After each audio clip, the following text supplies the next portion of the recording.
우리 교회에서 오랫동안 참 잘 섬기시다가 이제 한국에 교수님으로 가신 우리 주희성 교수님께서 잠시 안식년을 받으셔서 이렇게 당분간 성가대를 섬기시게 되었는데, 우리 참 감격적인 찬송을 매주 준비해 주시는 우리 글로리아 성가대, 우리 또 지휘자님께 박수를 한번 격려 한번 하겠습니다.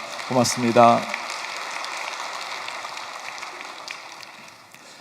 초대교회 이야기를 시작하면서 지지난주에는 갈라디아 교회를 살펴보았습니다. 이번 주에는 에베소서 교회를 살펴보면서 우리 교회가 하나님이 기대하시는 성경적 교회를 나아가는 방향을 찾기를 원합니다.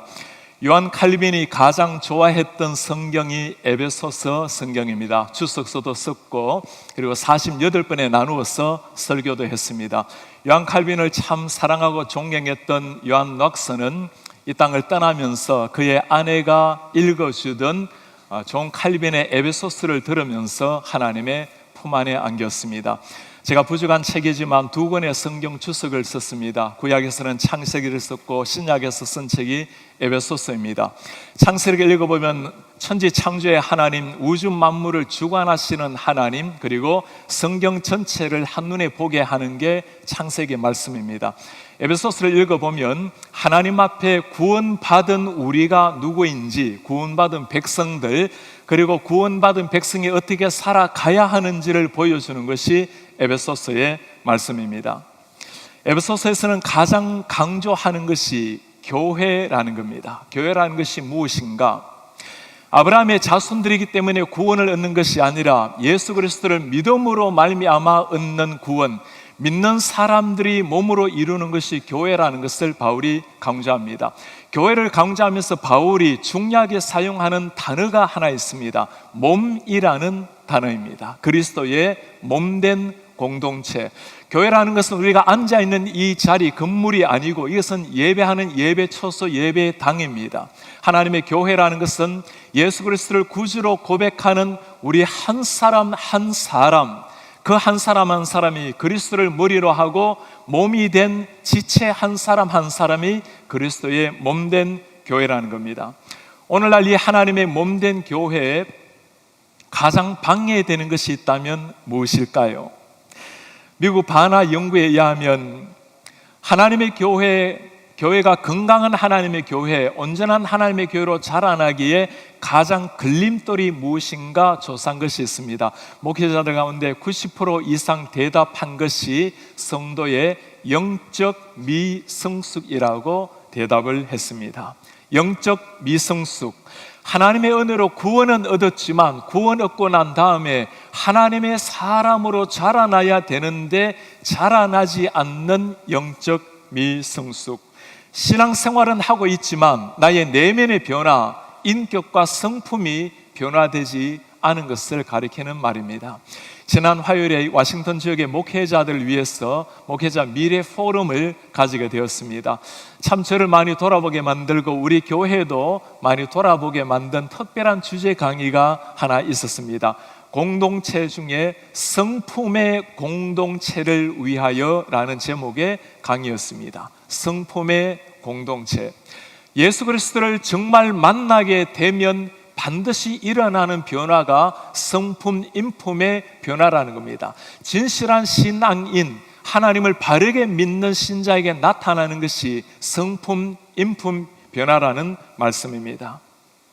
많은 사람들이 생각을 하는 것이 있어요. 우리가 어느 정도 훈련을 받다 보면 그 훈련이 우리를 체계적으로 변화시키고 그것이 성품 변화까지 가져오지 않는가라고 생각할 때가 있습니다. 물론 체계적인 훈련은 중요하고 필요합니다. 그러나 훈련 받는 것이 반드시 사람의 변화를 가져오는 것은 아닙니다. 목회자라고 예외가 아니겠죠.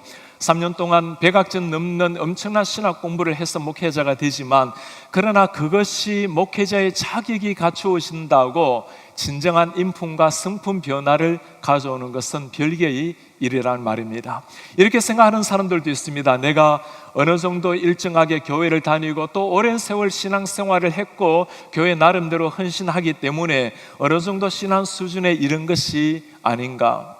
모든 것이 다 중요한 일입니다. 그러나 우리가 정말 중요하게 물어보아야 될 질문이 있습니다. 하나님께서 지금 나를 어떤 눈으로 보고 계시는가?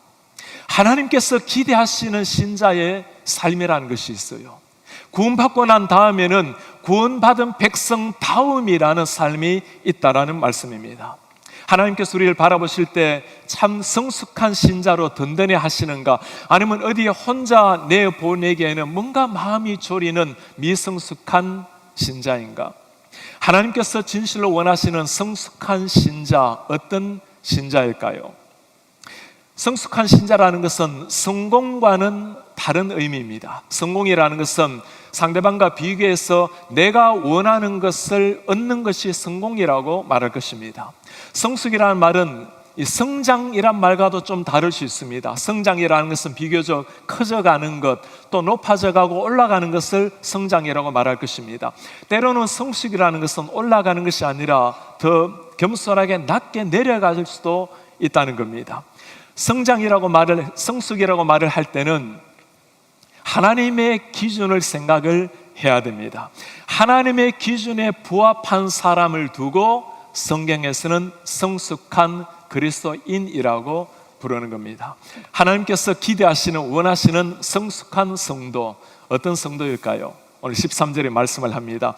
우리가 다 하나님의 아들을 믿는 것과 아는 일에 하나가 되어 온전한 사람을 이루어 그리스도의 장성한 분량이 충만한 데까지 이르리니, 주님을 알고 믿고 하나가 되어 온전한 사람을 이루어, 하나님께서 이 시대에 우리에게 기대하시는 성도의 모습 있다면 온전한 사람이라는 의미입니다. 온전함, 헬라어로 말할 때는 텔레이오스라는 단어를 사용합니다. 영어로 표현하면 mature이라는 의미예요. 성숙하다는 의미입니다.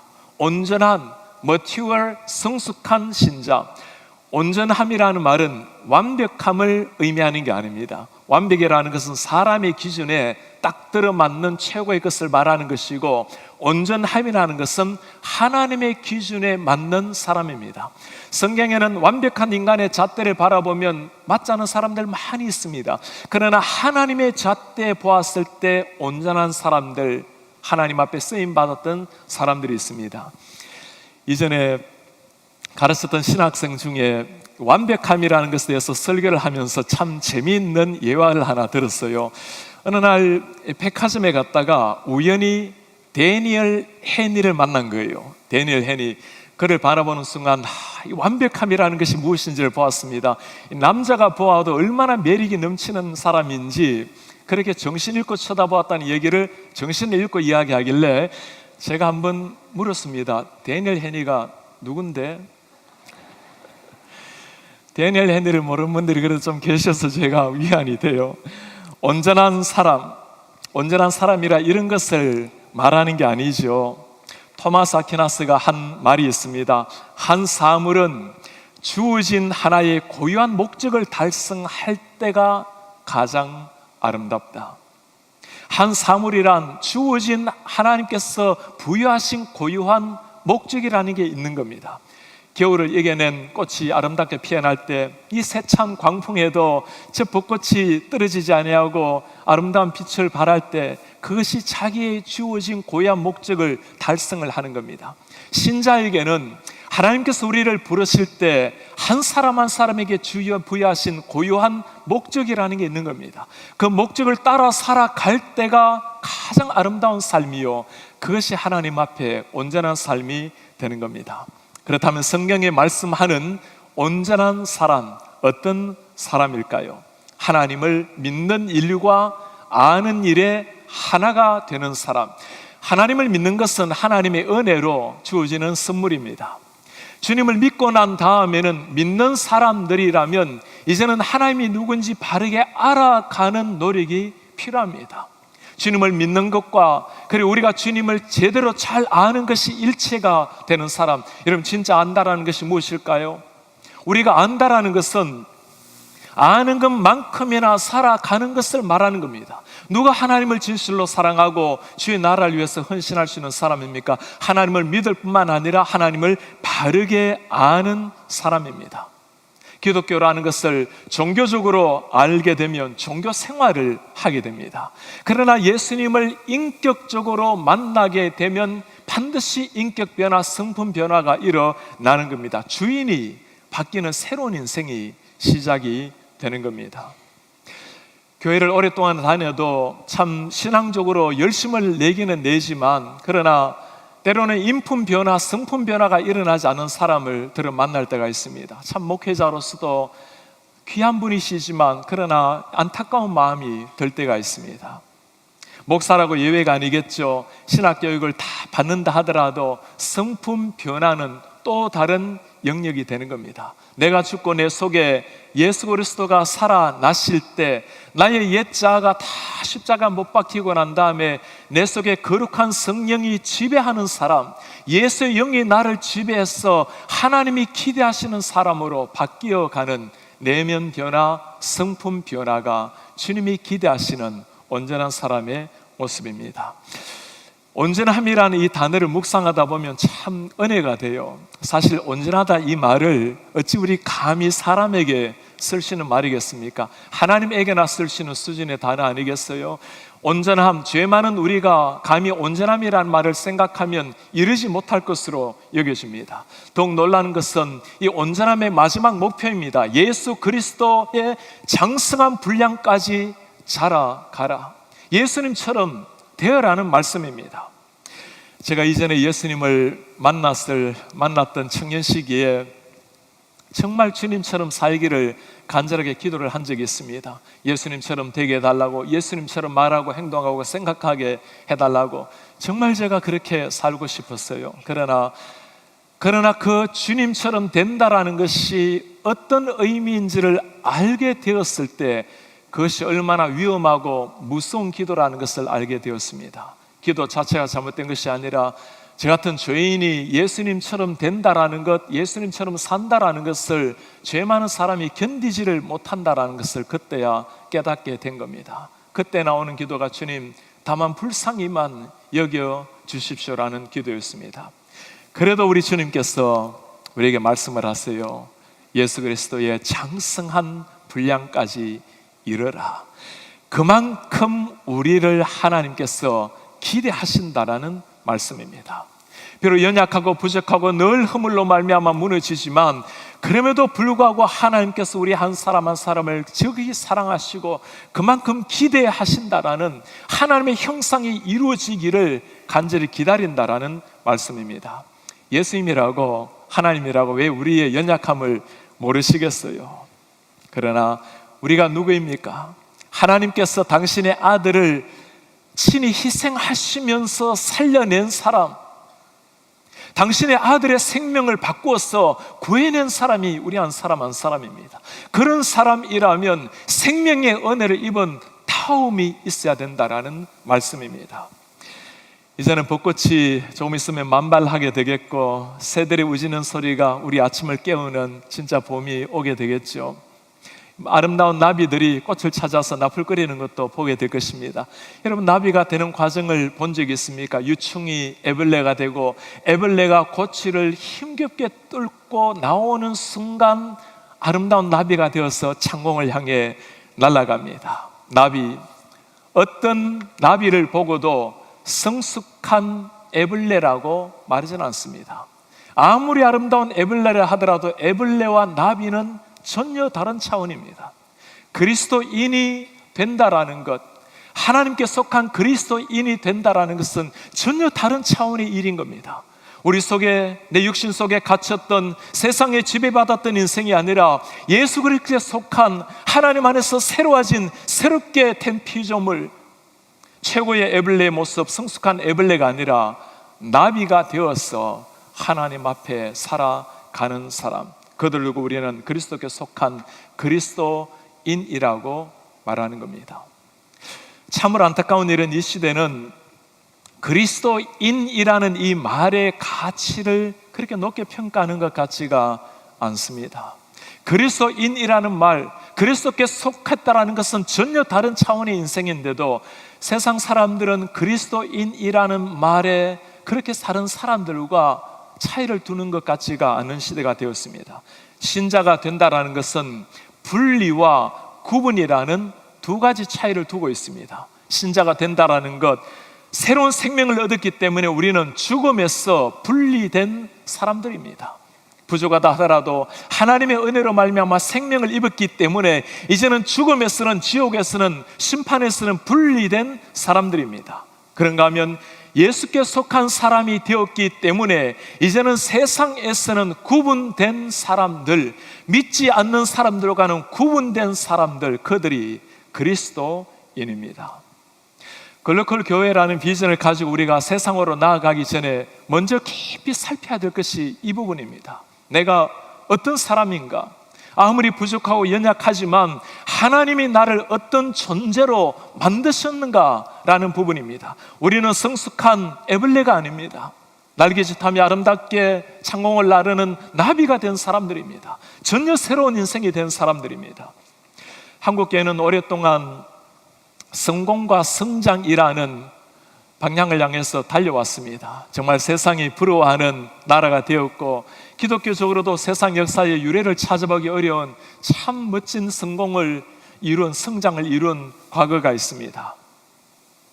우리 이번에 박찬신 선교사님이 우리 교회에 방문하셔서 한 달 동안 선교사 인턴을 받으면서 참 재미있는 말씀을 하나 하셨어요. 우리 목회자들 새벽에만 나와서 밤 늦도록 이렇게 사역을 하고 집에 들어가시고, 또 월요일 하루 쉬는 날인데도 그날 또 이런저런 사역으로 뛰어다녀야 되는 목회자들을 보면서, 당신이 있는 크로아티아 목사들한테 목사의 삶이 이런가라고 보여주면 목사할 사람 아무도 없을 것 같다고.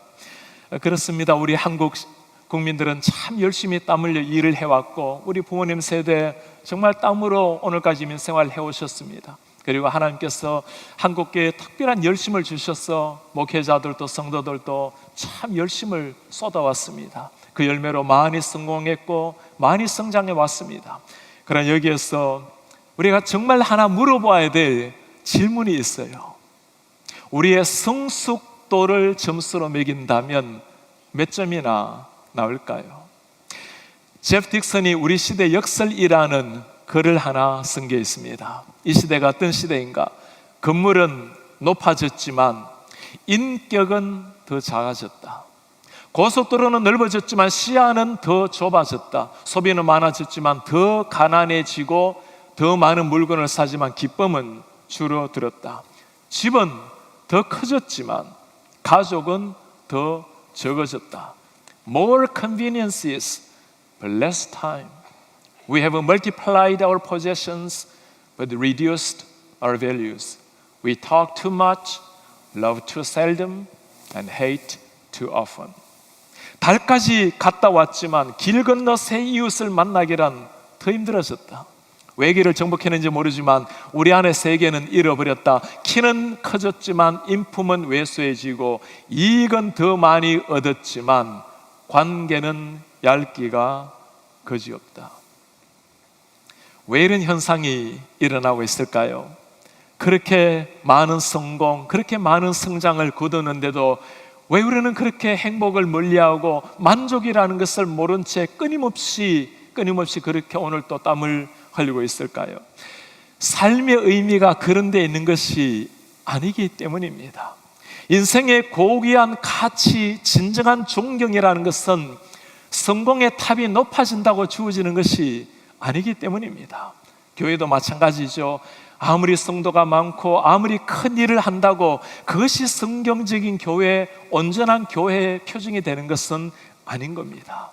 온전한 교회, 하나님이 기대하시는 교회, 한 사람 한 사람이 주님을 인격적으로 만나서 내 내면의 성품의 변화가 진실하게 일어나는 사람, 그 한 사람 한 사람이 모인 하나님의 공동체가 하나님의 거룩한 온전한 교회가 되는 겁니다. 우리가 아니라 그리스도의 성품이 지배하는 그 성품 변화가 일어나서 그 아름다운 향기가 한 사람 한 사람 세상을 덮게 될 때, 그때 세상 사람들은 우리가 입을 열어 복음을 전가하기 전에 우리의 삶의 향기를 바라보고 하나님을 찬양하게 될 것입니다. 주 예수 그리스도를 온전히 닮은 삶, 그 자체가 신자의 삶이요, 그것이 하나님이 기대하시는 온전한 교회의 모습이라는 겁니다. 예수의 향기를 드러내기 원하지 않는 성도가 어디에 있겠습니까? 진정한 성숙이라는 것이 어떻게 가능할 수 있을까요? 오늘 주님께서는 15절에 그 비밀을 말씀해 주십니다. 오직 사랑 안에서 참된 것을 하라. 사랑 안에서 참된 것을 하라고 나와 있지만 영어로 보면 speaking the truth in love라고 나와 있습니다. 사랑 안에서 진실을 말하라. 우리의 모든 행함은 시작이 말입니다. 말부터 하나님이 기뻐하시는 말, 예수 그리스도의 향기를 담은 말, 그리고 말을 넘어서 그렇게 행하라는 말씀입니다. 범사에 그에게까지 자라가라. 그는 머리니 곧 그리스도라. 범사에 그리스도까지 자라가라. 우리가 상상할 수 없는 이 부탁을 주님이 하고 계시는 겁니다. 그리스도의 성숙한 머리까지 자라기까지, 성숙한 신자로 자라기까지 가장 중요한 것이 뭐라고 말씀합니까? 사랑. 예수 그리스도의 사랑 안에서 행하고 예수 그리스도의 사랑을 따라서 행하고 그 사랑이 나타나도록 행하라. 하나님 앞에서 진실로 변화된 사람에게는 두 가지에 일어나는 변화가 있어요. 위로는 하나님의 영광을 위해 살아가는 게, 그것이 우리의 기쁨이 되는 삶입니다. 곁으로는 주님 앞에 그 사랑을 받았기에 사랑하며 살아가게 되는 겁니다. 사람에게서 나오는 사랑이 아니라 주님께서 주신 그 사랑이 나를 지배해서 그 사랑의 통로로 살아가는 겁니다. 하나님을 바르게 믿는 것, 하나님을 바르게 믿는 신앙인의 삶이 어떤 삶일까요? 바울이 오늘 똑같이 하는 말이 있어요. 그리스도 예수 안에서는 할례나 무할례나 혈육이 없다. 사랑으로서 역사하는 믿음뿐이다. 할례나 무할례나 혈육이 없다는 말이 우리에게는 그렇게 실감나게 안 다가오지만 당시 사람들에게 이게 혁명 같은 말씀이에요. 여러분, 할례 무할례가 뭐죠? 이스라엘 백성이냐 아니냐를 가르는 정표입니다. 하나님께 속한 백성인가 아닌가, 구원이 있는가 없는가를 가르는 정표인데 그거 아무 소용없다는 거예요. 진짜 중요한 게 뭐라는 거죠? 예수 그리스도의 사랑 안에서 역사하는 믿음. 우리말이 참 어려운데 faith expressing working through love라는 겁니다. 사랑을 통해서 express 되는, 표현되는, 사랑을 통해서 나타나는, working 되는 믿음이 진짜 믿음이라는 거예요. 사람들 가운데 이렇게 말하는 사람이 있죠. 그분은 참 믿음은 좋은데 사랑이 부족해요. 그게 아닌 거예요. 사랑이 없다라는 것은, 믿음이 없다라는 것에 제일 확실한 표정이 되는 겁니다. 그럼 믿음이라는 게 뭐죠? 예수 그리스도께서 하나님의 아들이 나를 위해서 이 땅에 오셔서 십자가에 죽으신 겁니다. 그분이 영원한 죽음으로 떨어질 우리 한 사람 한 사람을 위해서 피 흘려 주셨고, 내 잃어버린 두 눈을 회복해 주신 것이 아니에요. 죽었던 심장을 회복시켜 주신 그 사랑을 받았는데, 그 사랑을 가지고 살아가고 있는데, 이것을 믿는 사람이 사랑이 없다면 사랑이 없는 것이 아니라 믿음이 없는 겁니다. 믿음으로 말미암아 주님 앞에서 온전한 사람으로 자라가라고 말씀합니다. 예수님을 닮은 성숙한 사람에게서 나타나는 몇 가지의 특징들이 있어요. 따스한 가슴. 예수님에게서 나오는 것, 따스한 가슴 있는 사람입니다. 가슴에서 구원으로 말미암는 흘러넘치는 기쁨이라는 게 있어요. 세상 모든 게 다 사라져도 천국을 소유한 사람, 하나님께서 지금 때 내 오른손을 붙들고 있는 사람에게 나타나는 평강이라는 게 있습니다. 예수께서 생명을 주셨기에 내가 부족하지만 이웃을 위해서, 공동체를 위해서라면 기꺼이 할 수 있는 희생도 나오는 사람들입니다. 그런가 하면 성품의 변화 없이, 인품 변화 없이 열심을 내는 사람들도 있어요. 이런 사람들의 특징도 있어요. 어딘가에 늘 차가운 모습, 뭔가 불만으로 화가 나 있는 듯한 모습, 상대방에 대한 존중이 없는 모습. 이런 사람 성경에도 참 많이 나타나죠. 그렇게 하나님 사랑한다고 그렇게 열심을 내었지만 늘 차가운 눈을 가지고 사람들을 정죄하면서 불만의 화에 차 있었던 사람들, 바리새인들, 서기관들이 바로 그런 사람들이었어요. 사랑 안에서 예수 그리스도께로 자라가라. 사랑 안에서 사랑으로 말미암아 나타나는 믿음을 보여라.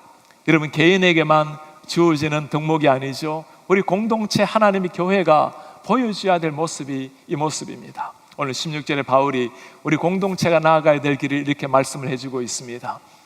그에게서 온 몸이 각 마디를 통하여 도움을 받음으로 연결되고, 우리 한 사람 한 사람이 그리스도의 지체로 다 연결되어서 결합되어 각 지체의 분량대로 역사하여 그 몸을 자라게 하며, 우리 한 사람 한 사람이 성숙한 그리스도인의 삶을 이룰 뿐만 아니라 공동체된 몸을 자라게 하며 사랑 안에서 스스로 세우느니라. 사랑 안에서 나도 자라나고 공동체 교회를 자라나게 하는 사람. 지상의 완전한 교회가 어디에 있겠습니까? 완전한 성도라고 또 어디에 있겠습니까? 그럼에도 불구하고 주님이 말씀하십니다. 그리스도께 자라가라. 온전한 사람이 되어 그리스도께로 자라가라. 교회를 위해서 한 사람 한 사람이 거룩한 하나님의 백성답게 나로 말미암아 지체가 세워질 수 있도록 사랑 안에서 행하라. 교회를 보다 보면 때로 부족한 것이 많이 보일 때가 있어요. 여러분 꼭 기억하시길 바랍니다. 무엇인가 부족한 것이 보일 때 그때가 중요해요. 그때 할 것은 불평이 아니에요. 하나님께서 이 거룩한 공동체, 내가 교회 몸된 공동체예요. 부족한 부분이 있으면 내 몸이 부족한 부분입니다. 바로 그것을 위해서 하나님이 나를 부르셨구나, 그걸 위해서 당신이 헌신을 하며 나아가는 겁니다. 자기 자신도 쓰임을 받고 공동체도 아름답게 온전한 모습으로 세우는 것이 바로 거기에 있는 겁니다. 지난 한 달 동안 주일마다 눈비가 와서 여러분 참 파킹하기가 많이 어려우셨을 텐데 얼마나 미안하고 또 고마운지 모르겠어요. 특히 애플 파킹장에 가면 그 진흙탕을 뚫고 우리 성도님들 많이 나오셨을 텐데 어린아이들 데리고 오시는 부모님 생각하면 참 죄송하지만 그래도 참 불평 없이 그렇게 순종하시는 우리 교인들 보면서 얼마나 고마운지 모릅니다. 지난주에 한 성도님께서 아주 조심스럽게 교회에 문의를 해왔어요. 제가 자가를 그 파킹에 좀 깔아도 되겠습니까? 아마 질퍽질퍽한 땅을 보면서 교회가 혹시 예산이 부족해서 자가를 깔지 못하는가 아마 생각해서 조심스럽게 물어오셨어요. 예산이 부족해서가 아니라 그 카운티에서 우리가 코드상 규정상 그것을 페이브를 할 수 없는 상황입니다. 그러다 보니까 참 조금 아쉽지만 불편하면서 그렇게 다니고 있는데, 그 불편한 걸 보면서 교회를 위해서 헌신하려고 하는 그 성도의 마음을 듣고는 얼마나 감사한지 모르겠어요. 제가 설교 준비를 하다 보면 주로 연못가를 많이 거닐곤 합니다. 연못가를 걸을 때마다 가을이 되면, 여름이 지나면 그 아름다운 하늘 그리는 코스모스를 볼 때마다 참 고마워요. 그리고 누군가가 도네이션의 어떤 그 벤치에 앉아서 말씀을 묵상하다 보면 참 우리 교회에서 조금이라도 아름답게 꾸미고자 연못을 깨끗하게 꾸미고 벤치를 놓고 아름다운 미니어처 교회를 만들고 그렇게 이름 없이 갖고 가시는 분들을 보면 참 고마운 마음입니다. 교회라는 것은 하나님 앞에서 이렇게 따스한 마음을 가지고 사랑하는 마음을 가지고 조금이라도 부족한 부분이 있다면 나로 말미암아 세워져 가는 것, 그것이 에베소 교회가 보여주는 진정한 하나님의 교회, 온전한 교회의 모습입니다. 지난주는 우리가 참 모두가 존경했던 빌리그람 목사님의 추모 예배가 국회의사당에서 있었습니다. 세상 사람들에게 그만큼 사랑을 받고 사랑했던 목사가 또 있었겠습니까? 185개 나라를 돌면서 2억 명이 넘는 사람들에게 복음을 전했던 사람.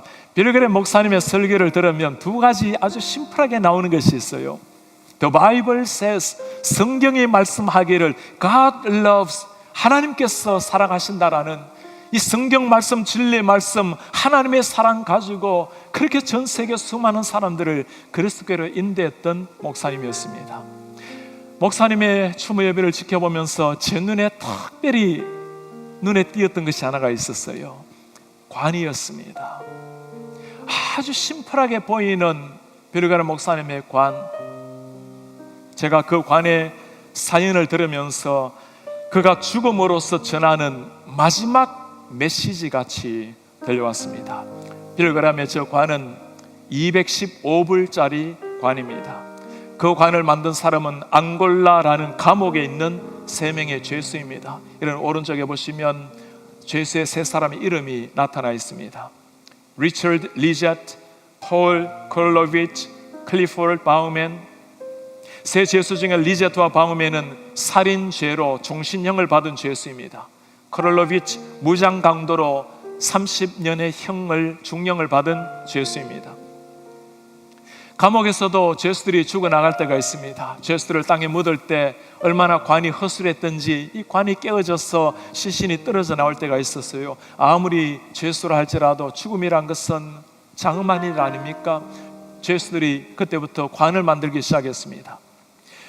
너무나 심플한 관, 프랭클린 그레이엄 그 아들이, 빌리 그레이엄 목사님 아들이 그 교도소에 방문했을 때였어요. 20만 불이나 되는 돈을 도네이션했던 것이 그 교도소입니다. 아주 심플한 그 관을 보면서 우리 아버지의 삶이란 것은 너무나 심플한 메시지를 심플하게 전했던 목사님인데 He was a simple man with a simple message 하면서 부탁을 했어요. 우리 아버지에게 참 맞는 관이 될 것 같다고 관을 좀 짜달라고, 더 이상 좋은 나무 쓰지 말고 똑같이 이대로만 짜달라고.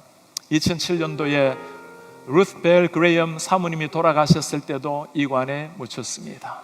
그리고 빌리 그레이엄 목사님 그 죄수들이 짜준, 변화된 죄수들이 짜준 그 관에 묻혀 하나님의 품에 안겼습니다. 빌리 그레이엄을 추모하면서 하원 의장 폴 라이언이 한 말을 여러분 기억하십니까? Here lies America's pastor. 여기에 미국 국민의 목사가 누워 있습니다. A man made great, 위대한 사람, not by who he was, but by who he served. 그가 위대해서가 아니라 그가 섬긴 분이 위대하기 때문입니다. 한 사람이 주님 앞에 온전히 살아감으로 그로 말미암아 많은 교회가 힘을 얻었고 많은 열방의 수많은 사람들이 주님을 알게 되었습니다. 오늘 또 주님이 찾는 사람, 이런 사람입니다. 비록 부족함과 허물로 말미암아 늘 주님 앞에 죄송하지만 그러나 나로 말미암아 주님의 성품 하나님의 향기가 드러나기를 갈망하는 사람, 그 한 사람 한 사람이 모여지면 하나님이 기대하시는 천국을 보여주는 하나님의 교회가 될 것입니다.